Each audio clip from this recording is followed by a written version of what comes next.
మళ్ళీ మళ్ళీ గర్భస్థ నరకంలో కష్టాలు పడ్డము, మళ్ళీ మళ్ళీ జన్మ తీసుకోవడము, మళ్ళీ మళ్ళీ వ్యాధులు, ముసలితనము, ఇంకా మరణము, ఇలాంటి కష్టాలు అనే సంసార మాలిన్యాన్ని సంపూర్ణంగా నశింపజేసుకోవాలంటే మనము భగవద్గీత యథాతథాన్ని భక్తితో పఠించాలి. అది ఎలా? ఆచార్యుల నిర్దేశంలో, గురువు నిర్దేశంలో మనము భగవద్గీతను అధ్యయనం చేయాలి.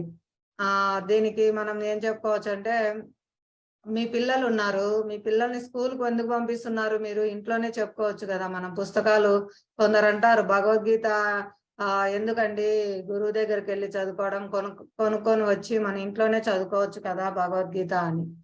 మరి మనం పిల్లలకు పుస్తకాలు కొనిచ్చి ఇంట్లోనే పెట్టచ్చు కదా, ఇంట్లోనే చదువుకోమని చెప్పొచ్చు కదా. మనం ఎందుకు వాళ్ళని స్కూల్కి పంపిస్తున్నాము? భగవద్గీత ప్రామాణిక గ్రంథం మాతాజీ, స్వయం కృష్ణ నుంచి చెప్తే.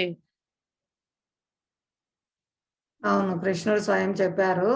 దీన్ని మనం ఇంటికి తెచ్చుకొని చదువుకోవచ్చు కదా, గురువు దగ్గరికి వెళ్ళి ఎందుకు అధ్యయనం చేయాలి? అది ఇప్పుడు ఏంటంటే నేను అడిగింది అది ఒకటి అడిగాను. ఇంకోటి, మీ పిల్లలకి స్కూల్ పుస్తకాలు, సిలబస్ పుస్తకాలు కొనుక్కొని వచ్చి ఇంట్లో చదివించవచ్చు కదా, ఎందుకు స్కూల్కి పంపిస్తున్నారు?